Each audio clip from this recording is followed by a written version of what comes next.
Billionaire returns home to his adopted black daughter's Cries. What he finds breaks him completely. Welcome to Tales by Orion. Let's uncover what really happened. Alistair Croft was a man who commanded empires from a desk of polished obsidian, a titan whose name could shift global markets. His world was one of hard lines, cold data, and the relentless, forward momentum of capital. But the moment he stepped across the threshold of his sprawling, minimalist estate, that world dissolved. Here, he was not a billionaire. He was a father, and his entire universe, the sun around which his own life orbited, was a 7-year-old girl named Chloe. He had found her, or perhaps she had found him, in a crowded orphanage, 5 years prior.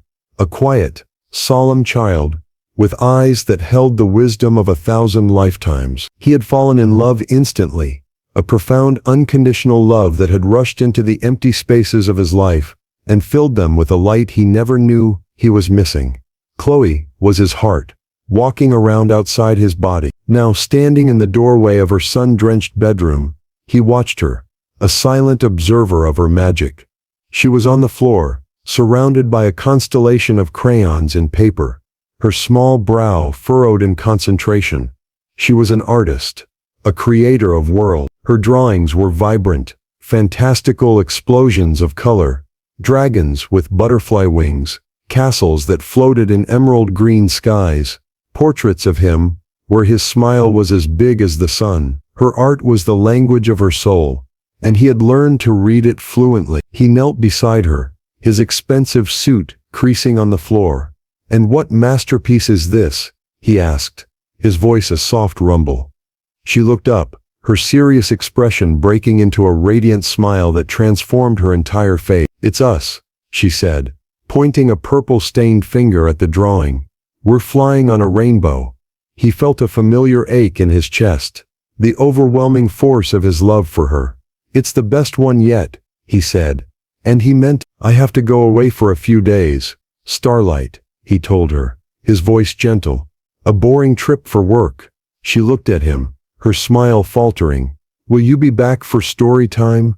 "I will try to move mountains to be back for story time," he promised, kissing the top of her head. "Miss Gable will take wonderful care of you, and I will call you every single night." He left her there, amidst her paper worlds, his heart already counting the seconds until his return. He was leaving a fortress of steel and glass, but his most priceless treasure was the little girl with the purple crayon, the one who knew how to fly on rainbows. 2 days into Alistair's trip, a cold front moved through the warm child-centered world of the Croft estate. It arrived in the form of a sleek black car and a woman dressed in shades of expensive gray. Beatrice, Alistair's older sister, Beatrice, moved through her brother's home, not as a guest, but as a reluctant inspector, her thin lips permanently pursed in a line of faint disapproval. She viewed Chloe not as her niece, but as Alistair's most bewildering and extravagant acquisition. Her affection, when she showed it, was a thin, brittle veneer over a foundation of deep-seated prejudice and resentment. She found Chloe in the garden, with Miss Gable, the kind-faced, loyal housekeeper who had been with Alistair for years. Chloe was trying to teach a squirrel how to accept a peanut from her hand, her voice a soft, patient murmur. "Chloe, darling," Beatrice's voice cut through the afternoon air, sharp and cool. "Do stand up straight. You'll get grass stains on that lovely dress."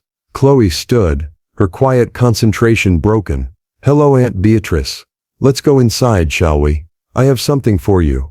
Beatrice's gifts were always a kind of test. They were never toys, but things a child should appreciate. Stiffly bound classic books, far beyond her reading level, or educational puzzles that felt more like exams. Today, it was a porcelain doll with vacant blue eyes and blonde, flaxen hair. "There," Beatrice said, placing it in Chloe's hands. "Now you have someone proper to play with." The implication, as always, was subtle but sharp.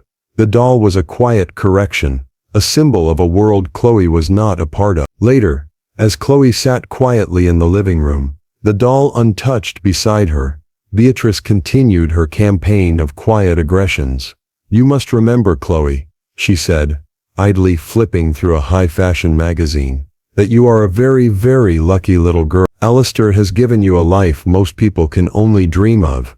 The Croft name carries a great deal of weight, a great deal of history. It requires a certain standard. The words were like tiny, polished stones, dropped one by one into the quiet pool of Chloe's confidence. Gable, who was dusting a nearby shelf, felt each word land like a blow. She saw the way Chloe's shoulders slumped slightly, the way the light in her eyes seemed to dim. She wanted to intervene, to say something, but her place was to be silent. She could only watch as Beatrice continued her work, chipping away at the foundation of love and belonging her brother had so carefully built for his daughter. Alistair's business concluded a day earlier than expected. A wave of pure, unadulterated joy washed over him. He would make it back for story time. He moved through the private airport with the swift, decisive energy of a man whose only goal was to get home.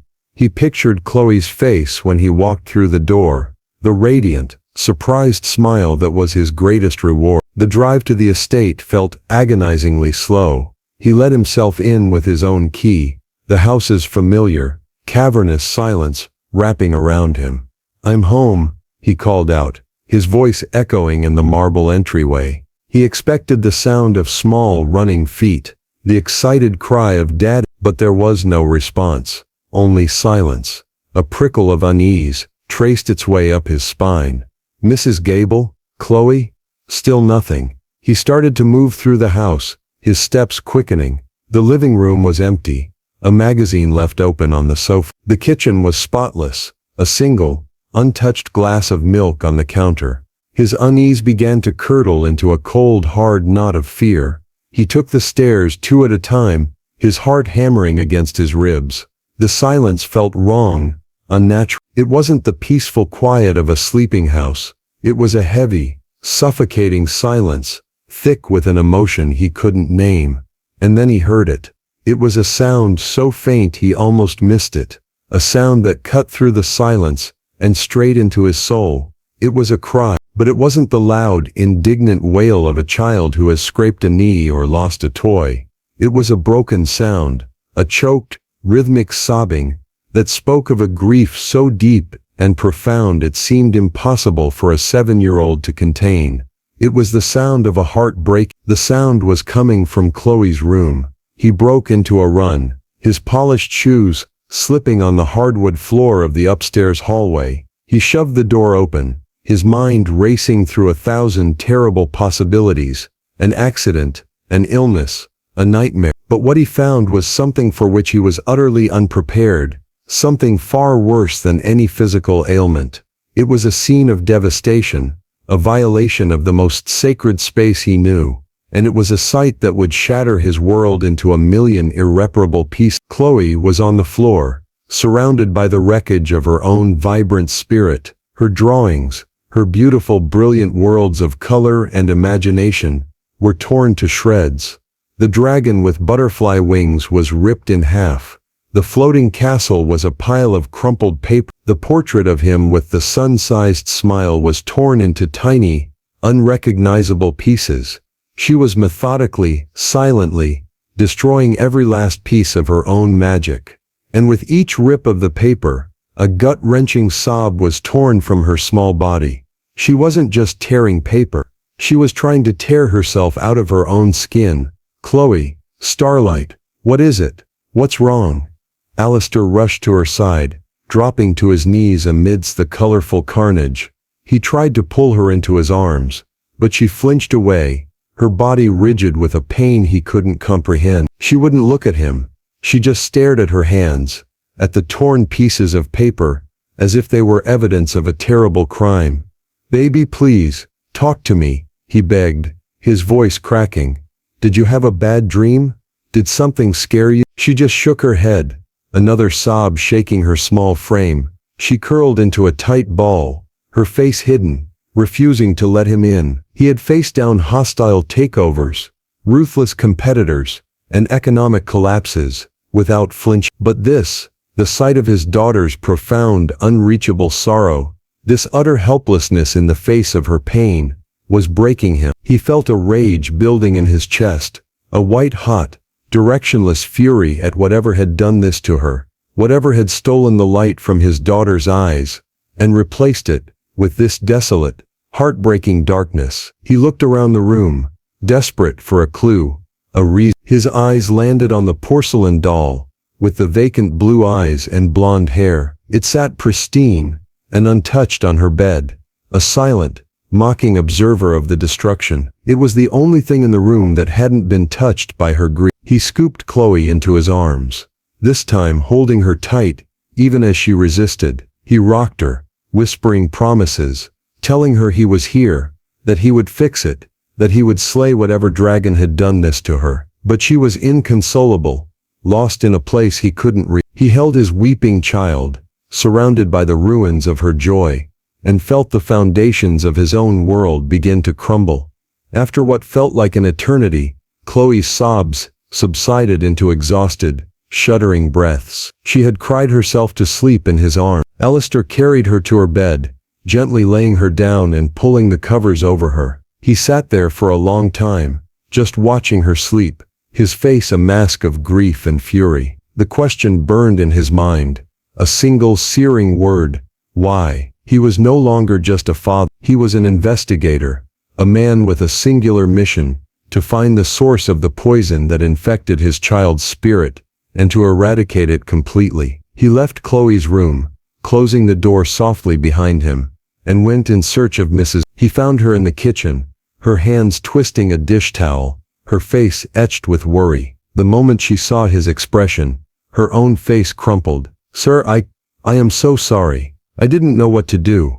"What happened, Mrs. Gable?" Alistair's voice was dangerously quiet, stripped of all emotion, except a cold, hard resolve. "Tell me everything, from the beginning." The housekeeper hesitated, her loyalty to her employer at war with her fear of his sister. But one look at the raw pain in Alistair's eyes, and her choice was made. Her first loyalty was to the child. "It was your sister, sir," she began, her voice low. "Miss Beatrice. She arrived the day you left." She recounted the events of the past 2 days, her voice gaining strength as she spoke. She told him about the porcelain doll, about the constant, subtle remarks, the little cuts designed to bleed Chloe's confidence. She kept talking about history, Mrs. Gable said, struggling for the right words, about the Croft family legacy. She told Chloe she needed to understand her place. Her place, Alistair repeated, the words tasting like ash in his mouth.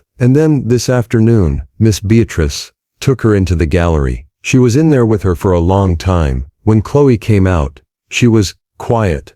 A different kind of quiet, a sad quiet. She went straight to her room and wouldn't come out. I heard the paper ripping, sir, and I didn't know what to think." The gallery, the room that housed the history of the Croft family, a long line of pale, stern-faced ancestors captured in oil and gold leaf. A cold dread washed over Alistair. He knew, with a sickening certainty, what his sister had done. The puzzle pieces clicked into place, forming a picture of such calculated, insidious cruelty that it took his breath away. He turned without another word, and walked toward the gallery, his footsteps echoing like hammer blows in the silent house. The gallery was dark, the portraits of his ancestors shrouded in shadow. Alistair didn't turn on the lights. He didn't need to. He knew their faces by heart. He walked down the long hall, the weight of generations pressing in on him, a legacy he had once taken for granted. He found Beatrice in the conservatory, sipping a glass of wine,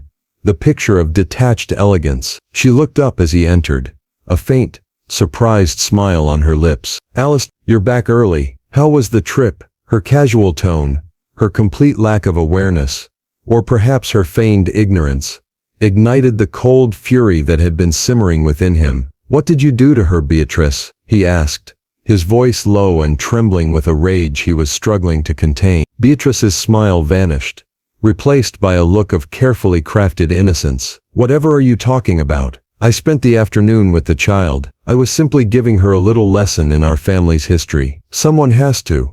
"A lesson?" Alistair took a step closer, his voice rising. "I just found my daughter, my 7-year-old child, sobbing her heart out, and tearing up her own beautiful drawings. What kind of lesson did you teach her that would make her do that? Beatrice stood up, placing her wine glass on the table with a sharp click. Her face hardened, the mask of civility finally dropping away. I taught her the truth, Alistair, a truth you have been irresponsibly shielding her from. I showed her the portraits. I showed her our heritage. I simply made her understand that while you may have given her our name, she will never, ever be one of us. She doesn't belong here. The ugly words hung in the air, naked and venomous. The prejudice he had always known lurked beneath his sister's polished surface was finally on full display. She doesn't belong, he whispered, his voice hoarse with disbelief. She belongs here more than you ever have. This house was just a building until she filled it with life. That history you're so proud of. It's a collection of dusty, miserable people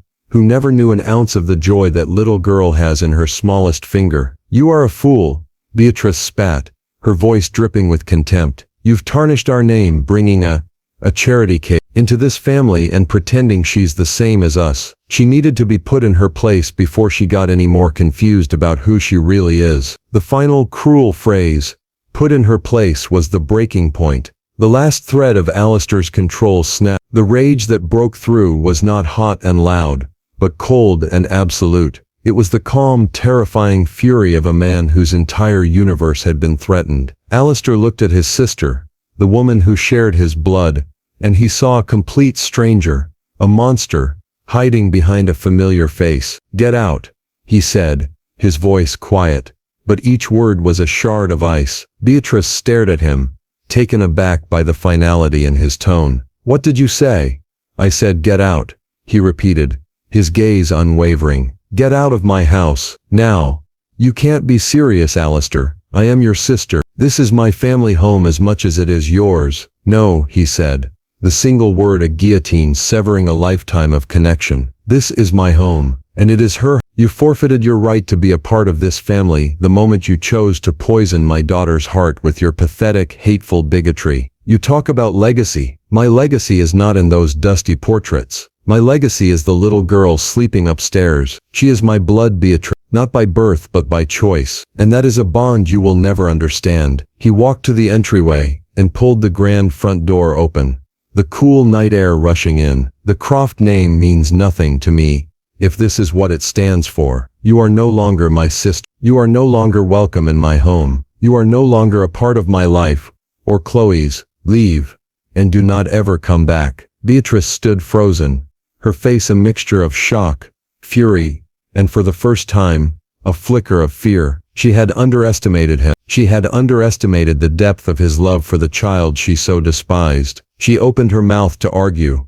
to protest, but one look at the utter, irrevocable resolve in his eyes, and she knew it was over. She grabbed her purse, her movements stiff with humiliated rage, and stalked past him out the door, disappearing into the darkness, without another word. Alistair watched her go, then slowly, deliberately, closed the door, shutting out the cold, shutting out the past, shutting out the sister he no longer had. He leaned his forehead against the cool wood of the door, the righteous anger draining out of him, leaving behind a vast, aching emptiness. He had won the battle, but his heart was broken, not by his sister's departure, but by the devastating wound she had inflicted on the one person he had sworn to protect.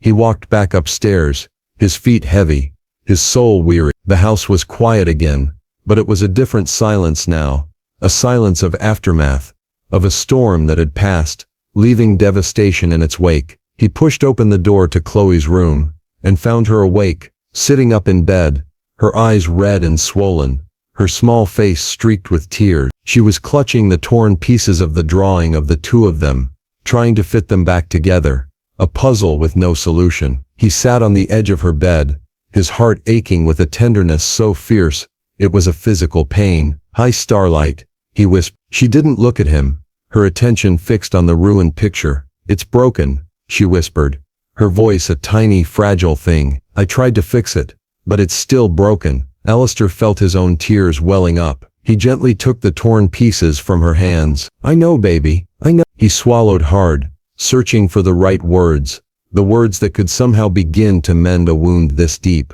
What Aunt Beatrice told you, he began, his voice thick with emotion.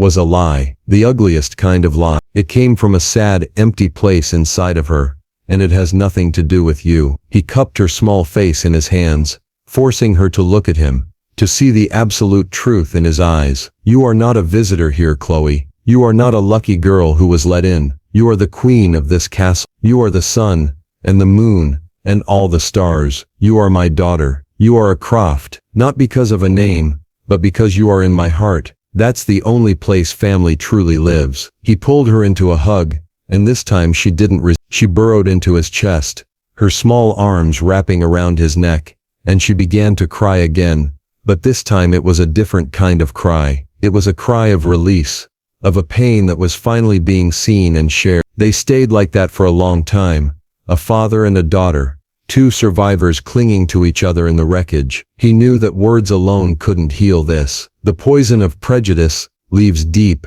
invisible scars. The healing would be a long, slow process, but as he held his daughter, he made a silent vow. He would spend the rest of his life applying the antidote, an unwavering, unconditional, and fiercely protective love.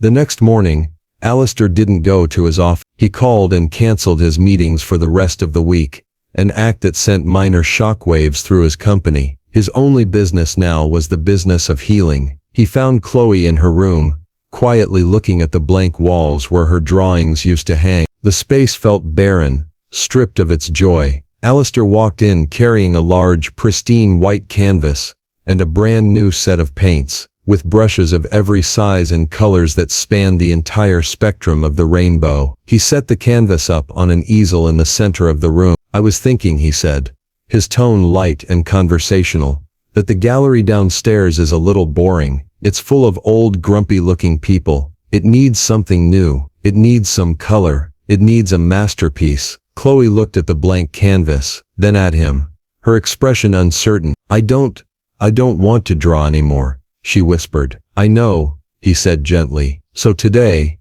we're not drawing, we're painting. And we're not going to paint people, we're going to paint a feeling. He picked up a tube of brilliant yellow. We're going to paint what it feels like to fly on a rainbow. He squeezed a dollop of yellow onto a palette. Then he handed her a brush. This is our story, Starlight. No one else's, and we can make it as bright and as beautiful as we want. Hesitantly, she took the brush. He guided her hand to the canvas, and together they made the first stroke, a bright, defiant streak of yellow against the stark white. Then came orange, and red, and a deep, vibrant magenta. They painted for hours, a silent, collaborative dance. They weren't just putting color on a canvas.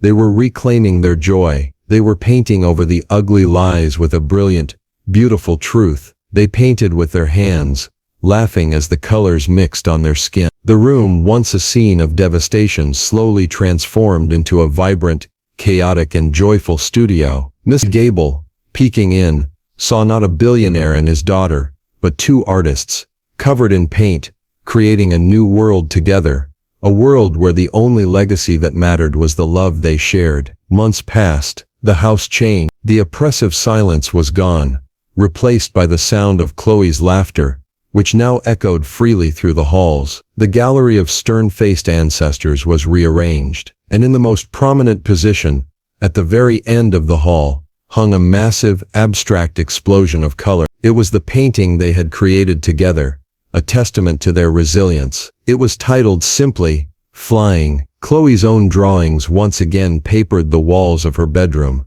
but they were different now. They were bolder, more confident. The dragons had fire in their eyes, and the castles were strong, impenetrable fortresses. She was still a creator of worlds, but now she was the undisputed hero of every single one of them. Alistair was a changed man. The last remnants of the cold, detached businessman had been burned away in the fire of his love and rage. He was more present, more attuned to the quiet language of his daughter's heart. He sold the porcelain doll at a charity auction, and with the proceeds, he established a new arts foundation in Chloe's name, dedicated to supporting underprivileged young artists, children who, like his daughter, had a magic inside them just waiting to be seen. The story of Alistair and Chloe is a story about the insidious nature of prejudice, a poison that seeks to diminish and destroy. But but it is also a story about the most powerful antidote we have, a love that is absolute, a love that chooses,